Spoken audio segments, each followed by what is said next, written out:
Alright guys, welcome back to another video. It's your man Jay. So today we're going to be looking at the Z Fold 4 after over 30 days with it. So I did order this at launch, but since I ordered the burgundy color, it took about an extra 2 months to come in, but I have had this more than 30 days. We're going to talk about some things in this video, just kind of recapping after continuous use for that time, and it being one of the most versatile devices and one of the best options that a person probably should start to choose going into these coming years, because once we get to 2025, this device should be completely different. I would hope so, because this is the 4th iteration of it, and it has not changed very much, but it's changed enough to where people are going to say, I really like it.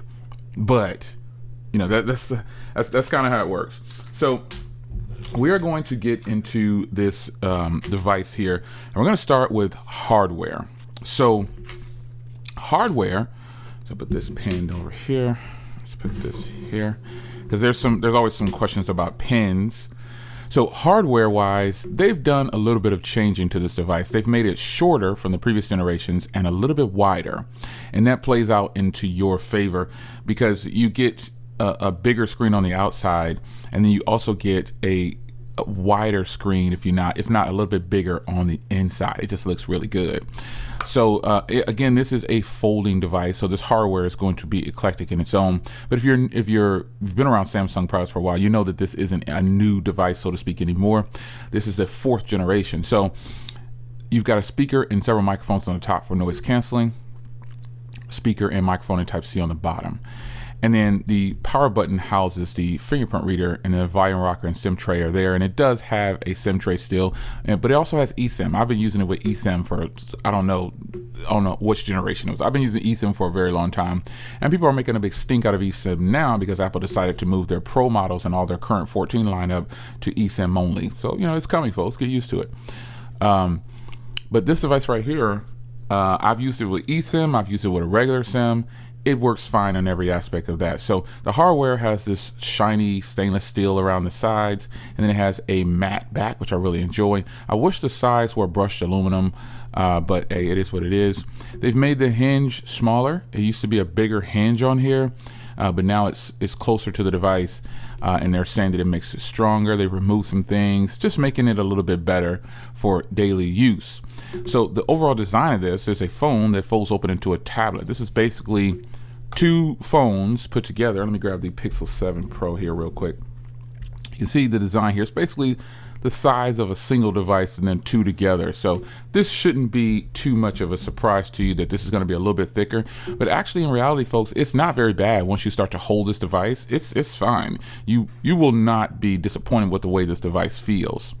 So when it comes to the hardware, it's got a bunch of different elements to the hardware. One of the main things is the flex mode. You can actually sit this device down like this, watch a movie, record video, record yourself. You can do whatever. And that's one of the nice things I like about this device. When you turn on the camera and then you turn into flex mode, you can see here you get everything, all the controls and everything go to the bottom portion of the device, and then the top portion of the device has the camera. Now if you weren't going to put it in the flex mode and you want to record yourself, they have what's called cover display. You hit that button right up there, and now there's an outer display on right here, as you can see. So that's really, it's a big display, so that's really cool. But the flex mode offers a whole bunch, not just for the camera as a part of this hardware. It definitely, and this is software and hardware, because I'm getting into software next, but this pretty much offers a bunch of controls and gives the user a lot of information to deal with when dealing with this device, and it just opens up the doors to a lot of opportunities, I should say. So software wise though, this device can take a pen now on the end of the screen, and here is the Fold Edition pen here. Let's see if I can get it to see if you can see that. That's the Fold Edition pen, and it's just got Samsung on the other side. Now this device can take a pen on the inner display. Now you will get some tips in there if you decide to buy this, and it has all the functionality of the other S Pens on my other devices. I have the S22 Ultra, and I've had other devices note devices. They're all the same. You're getting a lot more here, obviously, canvas wise to work with. So I'll show you editing on this. I've already showed you editing on this before in a previous generation, because it is a content creator's dream device. Really, it should be. If you're a content creator, you could technically use this device for all of your content. But this device has everything that the lineup has always offered for S Pen suite. The only issue is that, because we'll start to talk about some things that could be better, as there's nowhere to store this pen. Now, would have been nice to have a smaller pen go into this device, yes, but right now there is no way to do that. So we're stuck with having cases, and Samsung actually offers a very nice case to use your S Pen to store it. It kind of attaches to the back. It's really nice. I do have it. I've reviewed it on the channel. But there is a lot to be desired when coming with the S Pen, because some people really want to use the S Pen on the front display. But we'll get to that in a second. But you do have the side menu here. Also, now I tend to turn off the side menu, but some people say that they like the side menu. I personally, I don't really have to use it. It's there. I just left it on for the purpose of the video. But the S Pen is the most important thing for me in this point. So when it comes to software, multitasking is definitely something, because now they have what's called a dock at the bottom. And this to me is killer, because you can actually just move things around and multitask with them. And if you have trouble with your dock, like sometimes the dock will go away. You just kind of, Instagram, I always kind of swipe up at the bottom a little bit like that, and then the dock comes back. And then so you can multitask like this. You can have, it doesn't work with split screen, so okay. So you can have, I'll put Instagram over here though. You can have 3 devices on here, 3 applications on here like this.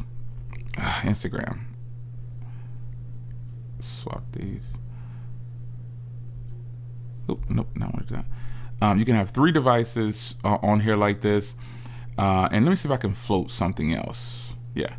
So four devices, 4 applications can be floating around like this, and you can really get, this device doesn't bog down on me. It's a little bit of finagling down at the bottom down there with the taskbar and everything, but it's gonna get better. It's gonna get better with their form of multitasking. Now, if I tap in the center here, I can actually change the layout of this like this and move these around the way I want to move them around. And if you can favorite it if you want to. But if I just wanted to get rid of it or move one away or make one smaller, you can totally do this. It's pretty simple. You just grab the bar and slide, and then I can make this one more important, if you will. I can do the same thing with it going up. I can just have this to where I'm doing all I need to do with multitasking. It's just that simple. And then you can just pretty much swipe this away. And then when you go into your task manager, it's still there. So those 3 icons right there, I can favorite those to where I can instantly go back to them. But the universal part of this device for me is going to be editing. I genuinely love to edit with this device. You should purchase Power Director Pro if you can. You'll definitely enjoy editing with this device. And let's go into a previous one here that I did. This is a future device I'm working on. Okay, but editing on here is really nice, man. You can see this timeline. This is a 4K 60 video, and you can see the timeline is not doing anything. It's not stuttering or anything like that. And you can do layers. I mean, you can do text. You can just so many things you can do with this pen. The pen brings the functionality, in my opinion, to this device. And if you don't have the pen, I would just recommend that you go ahead and invest in it, because it's worth it if you're going to buy this device. This device costs a lot of money, and so having this will help you out a lot. Now, let's get to that front display. This pen doesn't work on the front display. That is why you see me with this little guy. This pen costs $1, folks, and it works on every smartphone. Literally, it works on every smartphone. And let's see, Pixel 7 over here. There's no programming needed, basically because of the tip of the device, and it works on everything.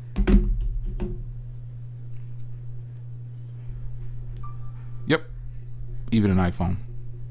So this pen right here is a universal pen that you definitely should probably consider. They cost like $1 online, man. I've had this pen for so long. I got it for like $1 on a 5-pack for $1 on eBay or something like that. This is, some people are going to say, well, I don't want to buy a pen, it should just work. Well, you know, you guys aren't really, how do I say, respectfully, some people who are tech enthusiasts will find a way. You like tinkering, you know. Okay, listen, I'm not going to put that on everybody.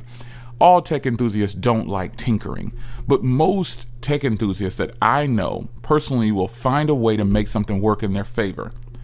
You telling me you'll spend $1,800 to $2,000 on this device, but you won't spend $1 on something that can help make you a little bit more functional? Come on, folks. We got to think differently. So if you didn't want to buy the pen for Samsung, you could get this pen. Well, Jay, how does it work when it comes to the editing you were just talking about? Well, I've tried it that way too, and I just didn't see any. I didn't see anything different. I still got the same experience. Obviously, this tip is bigger. You know what I'm saying? But that doesn't mean that you'll have a different experience. These are all the things that I was just doing with the other device. Official Galaxy Fold Edition pen, and everything's the same. So this is going to come down to you trying to make your life better. If anything, this one right here will guarantee that you're not scratching up your device. The Folds pen is made for the device, but it's pointy and hard. So, you know, it works, but this is just an alternative for those that want an S Pen on the front display for use. Well, Jay, what about texting and stuff like that? Let me open up something here. All right, so this is what the screen is going to look like for the keyboard. And let's just see, type in. See, to me, I don't see. I think this is a great iteration of a pen, a universal pen. It's amazing when I type myself in here. This is what comes up. All this other stuff here. You got other people with channels. Okay, here's some of my stuff coming up. All right, but nonetheless, folks, the software is one of the best pieces of software that you'll ever get on a device. Period, hands down. So, screen. Let's go into. Oh, just click on my video right there. Tell the person that I started with the 14 Pro, but then I bought the 14 Pro Max, and the 14 Pro Max battery life isn't really good either. Just like the 14 Pro, I'm getting about a day with about 6 hours on average for screen on time total. If you want to look at screen on time, maybe. So, I mean, the stereo speakers, the brightness of the display, the everything. This device gives it to you for media consumption. It's ridiculous. The screen is crazy. I mean, there's absolutely no way a person could shine on this display and say it's not good. This is some stellar footage. And I know I'm just playing one of my videos, but recording camera equipment that I use, the Sigma lens, the Sony camera, I'm giving you a very nice 4K video. And so this screen gives you that. I've got content that is HDR, that plays sweet in HDR. This phone records in HDR. This device records in HDR. We're going to get to the cameras, but the screen, the media consumption, folks, this isn't a long, drawn-out conversation about this. I actually like 6x5 watching content like this. Some people don't. I like to record in 6x5. Some people don't like to see videos like that. I think the 6x5 aspect ratio looks fantastic, especially when it's recorded in 6x5, because then you get the actual gist of the video. And this one isn't recorded in 6x5, but you can do any of them in 6x5. If you have a fold device, you'll lose a little bit, like it cut off some of the font that I popped up on the screen there. But ultimately, you're going to get a beautiful video, a full screen if that's what you want. So if you want to go into flex mode here, you can see this is how flex mode looks. Uh-oh, top heavy. There we go. I was trying to tilt it so you can actually see it still, but flex mode, that's pretty good. That's like laptop mode right there. It's like laptop mode. Really, really solid. You can watch, now obviously you're not gonna be watching it tilted back probably that far, but I would probably keep it about right there. But again, remember flex mode, all the controls go to the bottom portion of the display. And then when you pop it back open, it goes up. So this is just beautiful for media consumption, folks. I don't have any complaints about how beautiful this display is, and I don't think most people will complain about this display. The software, the design, software is big for me, but the software and design and hardware and everything is absolutely great. Now, what about battery life? Well, battery life is, for me, I can go a couple of days with this device. And I don't know what my current settings are. Let's see what my current battery life is. I always optimize it. Battery life for me has been pretty good. I think I just charged it recently though, so it's saying 21 hours since the last charge. Now obviously I haven't dug in and used this a lot lately, but I was doing some recording with it also. You probably saw a 30-minute video that I did, but I've been doing a lot of recording with this device because I genuinely like the device itself. So battery life for me though, it lasts me about 2 days. A lot of people like to measure their battery life based on the screen on time. Now I know that's important for a lot of people, but personally I'm getting 6 hours screen on time, maybe 6.5 with 2.5. I can get more than that, but I'm not on my phones like that. When I actually open the device up, I'm actually using it for something. So, and it's most of the time it's the cameras. So, and some media consumption and editing, and pretty much that's what I've been doing with this. I've been creating with this device, now that I'm thinking about it. So my 6.5 hours of screen on time is just social media content creation with this device. And obviously emails and responding to texts and things like that. But 6.5 hours of screen on time and about a little over 2 days of total usage. I think that's great battery life. I think it is. I think it's really good for this device because they kept, and that's just the software working with the processor. Because before, people might have been getting 6.5 hours screen on time, but they definitely weren't getting 2 days. So the efficiency of the processor, which is a Snapdragon 8 Gen 1 Plus or whatever it is, that is what's making this device better. Same thing with my Z Flip 4. I'll be following up with that on that as well. But it's just the processor is working so well in favor of this device. It's incredible. So battery life, great. Software, great. Performance, fantastic. Hardware, phenomenal. Features and options, just off the charts. Well, Jay, what don't you like about it? The price. I mean, this is an expensive device, folks. $2,000. $2,000. So you're going to pay a pretty penny to get in this level of device. You want to be on this level, you're going to pay for it. Now, the thing is, most people aren't paying that $2,000, which is smart. You don't want to pay the full price. You want to get a trade, folks, get a trade-in. Go get a trade-in. Go trade in anything you could possibly. They're taking S21 FEs for $700, I believe, if they're still doing that. That's what the phone cost. And they're willing to take it back at full cost just to get you into this. So, get a trade-in and you can join this club. If you can't get a trade-in, you're gonna have to finance it. You have to finance it because this isn't. And you don't. Let me say this. I know a lot of the videos always say that this is a creator's dream device. It is a creator's dream device, I say, but you don't have to be a creator to get this device. There's plenty of people that have this device that are not creators. Yeah, but the price still needs some work. Unlike the Z Flip 4, that price is great for what it offers. Oh my gosh, you're getting a lot of bang for your buck with the Z Flip 4. Battery is great on that too. So before we get out of here, the cameras, man, I'm just gonna put up some shots of the camera. I mean, I don't really have to go too deep into what this camera can do. This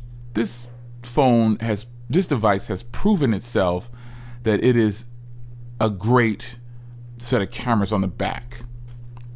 I recorded a 30+ minute video for the channel, and I probably won't use it, but I recorded it on this device, and it's great, man. The cameras, they're just good.